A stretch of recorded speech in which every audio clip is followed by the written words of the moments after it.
Hi guys, இன்னைக்கு நம்ம சேலம்ல இருக்க சென்னிஸ் கேட்வே ஹோட்டலுக்கு தான் வந்திருக்கோம். எதுக்காக அப்படின்னு பார்த்தோம்னா, நம்ம எஸ்கேஎஸ் மஹிந்திரா வந்துட்டு அவங்களோட XUV 3XO கஸ்டமர்ஸ்க்காக ஒரு கிராண்டான டெலிவரி ஈவெண்ட் ஆர்கனைஸ் பண்ணியிருக்காங்க.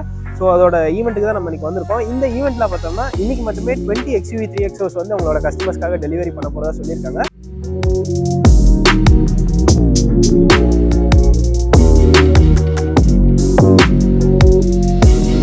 ஸோ என்னதான் லான்ச் ஈவெண்ட் மட்டுமே கிராண்டாக பண்ணாமல் இந்த மாதிரி ஒரு டெலிவரிக்கும் ஒரு ஈவெண்ட் மாதிரி ஒரு இனிஷியேட்டிவ் எடுத்து கண்டக்ட் பண்ணுறதுக்கு கண்டிப்பாக Mahindra and also SKS Mahindra டீலர்ஷிப்பும் ஒரு தம்ஸ் அப் கொடுத்துருக்காங்க.